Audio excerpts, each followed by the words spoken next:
اور خبر تفصیل سے سری نگر کے مضافات میں واقع مجگنڈ میں انکاؤنٹر ختم ہو گیا ہے۔ اس انکاؤنٹر میں 3 ملیٹنٹ ہلاک ہو گئے ہیں۔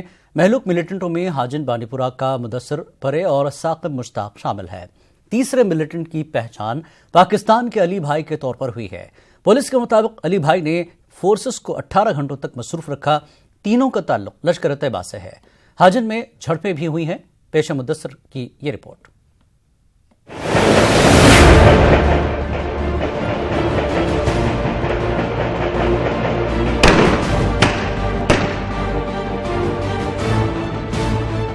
سری نگر کے مضافاتی علاقے مجگنڈ میں 18 گھنٹوں تک چلے انکاؤنٹر میں سیکیورٹی فورسز نے 3 ملیٹنٹوں کو ہلاک کر دیا۔ مجگنڈ علاقے میں ملیٹنٹوں کی موجودگی کی اطلاع کے بعد سنیچر کے روز فورسز نے سری نگر بانڈی پورہ روڈ کے قریبی علاقوں میں محاصرہ اور تلاشی مہم شروع کی تھی۔ اس تلاشی مہم کے دوران علاقے میں چھپے ملیٹنٹوں نے فورسز پر فائرنگ کی۔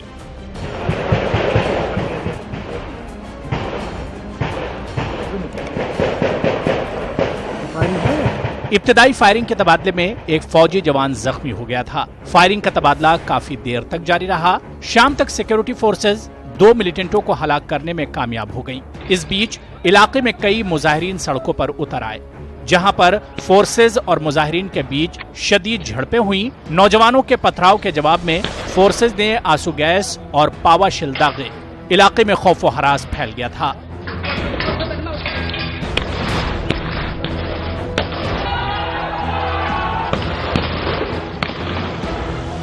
اس دوران شہر میں انٹرنیٹ خدمات بھی معطل کر دی گئی تھیں۔ رات دیر گئے آپریشن کو روک دیا گیا تھا اور ملیٹنٹوں کو فرار ہونے سے روکنے کے لیے علاقے کا محاصرہ کر لیا گیا۔ اتوار کی صبح دونوں جانب سے فائرنگ کا تبادلہ دوبارہ شروع ہو گیا اور کچھ دیر بعد فورسز نے وہاں موجود تیسرے ملیٹنٹ کو بھی ہلاک کر دیا۔ قریب 18 گھنٹے چلے اس انکاؤنٹر کے دوران فورسز نے 3 ملیٹنٹوں کو مار گرایا۔ اس آپریشن کے دوران چند ایک سیکیورٹی اہلکار زخمی ہو گئے۔ انکاؤنٹر کے مقام سے ملیٹنٹوں کی لاشوں کے ساتھ اسلحہ اور گولہ بارود بھی برآمد کیا گیا۔ مظاہرین اور سیکیورٹی فورسز کے بیچ دوسرے دن بھی شدید جھڑپیں ہوئی۔ انکاؤنٹر کے دوران کئی مکانات کو کافی نقصان پہنچا ہے۔ جن مکانوں میں ملیٹنٹ چھپے ہوئے تھے وہ اور اس کے آس پاس کے چند مکانات کو کافی نقصان پہنچا ہے۔ نیوز 18 اردو کے لیے سری نگر سے سنم تصدق کی رپورٹ۔ آگے بڑھتے کشتواڑ پولیس نے آج ایک مطلوبہ ملیٹنٹ کو گرفتار کیا ہے۔ گرفتار ملیٹنٹ کی شناخت ریاض احمد ساکنہ سندر داچن کے طور پر کی گئی ہے۔ ریاض اور دیگر ملزمین کے خلاف جولائی میں مقدمہ درج کیا گیا تھا۔ S S P Rajendra Gupta کی نگرانی میں کشتواڑ پولیس نے آج ریاض احمد کو گرفتار کر لیا۔ بتایا جا رہا ہے کہ ریاض حزب کے ایک ملیٹنٹ محمد امین کا قریبی ساتھی ہے اور وہ نوجوانوں کو ملیٹنسی کی طرف راغب کرتا تھا۔ S S P Rajendra Gupta نے بتایا کہ پولیس کی مہم جاری ہے۔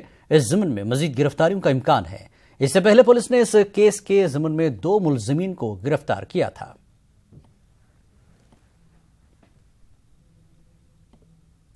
پی ڈی پی صدر محبوبہ مفتی کی جانب سے وادی چناب اور پیر پنجال کو صوبے کا درجہ دینے کی مانگ پر B J P leader Chandra Prakash Ganga نے سخت ردعمل ظاہر کیا۔ بی جے پی لیڈر نے کہا کہ محبوبہ مفتی ہمیشہ ایسے بیانات دیتی ہیں جس سے ریاست میں حالات خراب ہو جائیں۔ گنگا نے کہا کہ لداخ کے لیے صوبے کے مطالبے پر ہی محبوبہ مفتی کو وادی چناب اور پیر پنجال کی یاد کیوں آئی۔ انہوں نے کہا کہ اس وقت محبوبہ مفتی کیا کر رہی تھی جب وہ اقتدار پر فائز تھی۔ میڈم محبوبہ مفتی نے جو کہا ہے کہ پیر پنچال اور یہ وہی محبوبہ ہے جو یہ کہتی تھی کہ جموں تو ایک ضلع ہے، ان کی یہی کوشش ہے کہ ہم اس کو جموں پروونس کو 3 ٹکڑوں میں بانٹ دیں۔ میڈم جی آپ کو یہ یاد رکھنا چاہیے کہ یہاں پر جو ہے وہ جو پاپولیشن کا انوپات ہے اس کے مطابق ہمارے ڈوڈا، کشتواڑ اور سبھی جو ہے یہ جموں پروونس ہے تو پروونس ہی رہے گا۔ اس کے ساتھ اگر چھیڑ چھاڑ کی کسی نے تو اس کے برے انجام ہوں گے۔ اور جو میڈم جو سوچ رہی ہے یہ ہمیشہ اس کے اندر ایک جو کمیونل جو ایجنڈا رہتا ہے وہ رہتا ہے، تبھی تو بھارتیہ جنتا پارٹی نے اس سے اپنا سمرتھن واپس لیا۔ میں میڈم کو یہ کہنا چاہتا ہوں کہ میڈم جی آپ اپنے جو ہے بڑا ہوش و ہواش سے کام کیا کرو جس سے یہاں کی ایکتا اور اکھنڈتا، بھائی چارہ اور راشٹری ایکتا جو ہے وہ بنی رہے۔ آپ کا جو بھی سٹیپ ہوتا ہے وہ کمیونل آدھار پر ہوتا ہے، اسی لیے آپ کو کشمیر نے بھی نکارا اور دیش نے بھی نکارا۔ کٹھوعہ میں بھارتیہ جنتا یووا مورچہ کی جانب سے بائک ریلی نکالی گئی۔ بی جے وائی ایم کے ریاستی صدر وکاس چودھری کی قیادت میں نکالی گئی اس ریلی میں کئی نوجوانوں نے حصہ لیا۔ وکاس چودھری نے کہا کہ مرکزی حکومت کے کارناموں سے نوجوانوں کو واقف کراتے ہوئے انہیں یووا مورچہ کا حصہ بننے کی ترغیب دی جا رہی ہے۔ کشمیری نوجوانوں کے تعلق سے پوچھے گئے سوال کا جواب دیتے ہوئے بی جے وائی ایم کے صدر نے کہا کہ وہاں کے کچھ نوجوان اپنا راستہ بھٹک گئے ہیں اور ان کو چاہیے کہ حکومت کی پالیسیوں کو اپناتے ہوئے اصل دھارے میں شامل ہونا چاہیے۔ آج آپ کو یاد ہوگا کہ پردھان منتری جی کے نیترتو میں بھارت کا گورو پوری دنیا میں کیسے بڑھا ہے، اسی چیز کو لے کر ہم یواؤں کے بیچ میں جائیں گے، اپنی پارٹی کے ہماری سوچ اور آگت بڑھائیں گے اور چاہیں گے کہ 2019 میں پھر سے پردھان منتری مودی کو کیسے اس دیش کے سب سے بڑی پد پر ثابت کر سکیں۔ آپ یوا میں سری نگر میں جو چھوٹی عمر کے یوا جو غلط راہ پہ جا رہے ہیں، کیا کرے گی بھاجپا یوا میں کیا کرے گا؟ چھوٹی عمر کے یوا ہمارے جو ہماری لال چوک کی سیٹ ہے وہاں سے کارپوریٹر بھی بن کے آئے ہیں جنید مٹو صاحب، بھاجپا کے سمرتھت مہر بھی یوا ہیں، تو دوسرے پکش کو بھی آپ دیکھیے، ٹھیک ہے کچھ لوگ جو بھٹک گئے ہیں، مجھے لگتا ہے ان کو بھی سمے آنے پر وہ ضرور صحیح راہ پر آئیں گے۔ اندروال کے سابق رکن اسمبلی غلام محمد سروری نے پنچایتی انتخابات میں کانگریس کے حمایت یافتہ پنچ اور سرپنچ امیدواروں کو منتخب کرنے پر عوام کا شکریہ ادا کیا۔ غلام محمد سروری نے کہا کہ بھیلسا میں کانگریس کے 9 منتخب پنچوں اور سرپنچوں کی تہنیتی تقریب سے خطاب کیا۔ انہوں نے بی جے پی پر عوام کو گمراہ کرنے کا الزام لگایا اور کہا کہ عوام آئندہ اسمبلی و پارلیمانی انتخابات میں بھی سیکولر پارٹیوں کو ہی منتخب کریں۔ لوگ جلد از جلد ہر ریاست میں کانگریس کو سپورٹ دینے جا رہے ہیں، ہر ریاست میں کانگریس کا دامن، راہل گاندھی کا دامن تھامنے جا رہے ہیں۔ وہ یہی بات ہے کہ کانگریس ایک سیکولر جماعت ہے۔ وادی کشمیر میں زعفران کی پیداوار میں تشویشناک رفتار سے کمی آ رہی ہے۔ اگرچہ متعلقہ محکمے نے زعفران کی پیداوار کو بڑھاوا دینے کی غرض سے 400 کروڑ کی کثیر رقم خرچ کر رہی ہے، تاہم آرٹیفیشل اسپرنکل اریگیشن سسٹم نصب کرنے میں تاخیر ہی پیداوار میں کمی کی اصل وجہ ہے۔ پیش ہمارے چیف رپورٹر پرویز بٹ کی یہ رپورٹ۔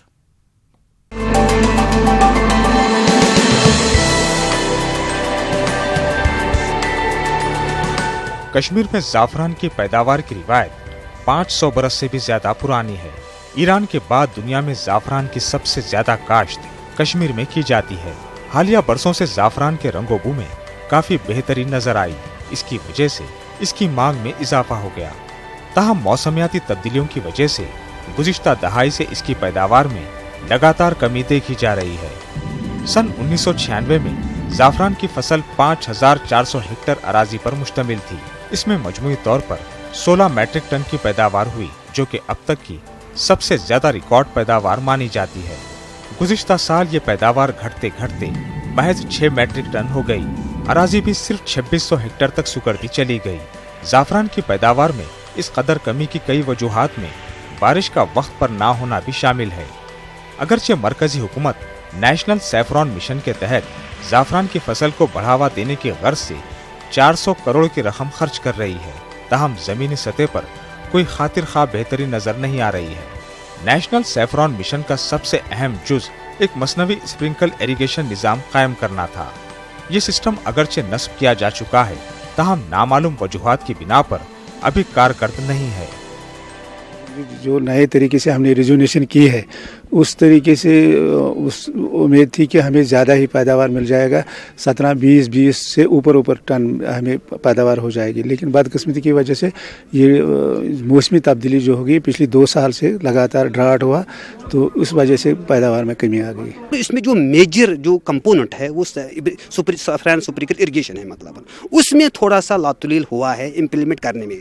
دس از بیکاز اسی کی کارن کی وجہ سے پروڈکشن فل نہیں ہو رہی ہے۔ ہمیں امید ہے کہ جو اس وقت یہ مشن چل رہا ہے، اگر اس مشن کو برابر اس کے تمام زاویے زمین پر گراؤنڈ پر آ جائیں گے تو مجھے امید ہے کہ 17 ٹن نہیں ہم 30 ٹن تک جا سکتے ہیں۔ اس کی کچھ پرابلمز ہیں اریگیشن کو زمین پر لانے کی۔ ہم نے گورنمنٹ سے پہلے بھی کہا ہے کہ اس کو ایک سپریٹ سب ڈویژن کریٹ کر لو، لیکن گورنمنٹ ہم سے یہ کہہ رہا ہے کہ نہیں، یہ اپنے رحم کرم پر آپ چلاؤ۔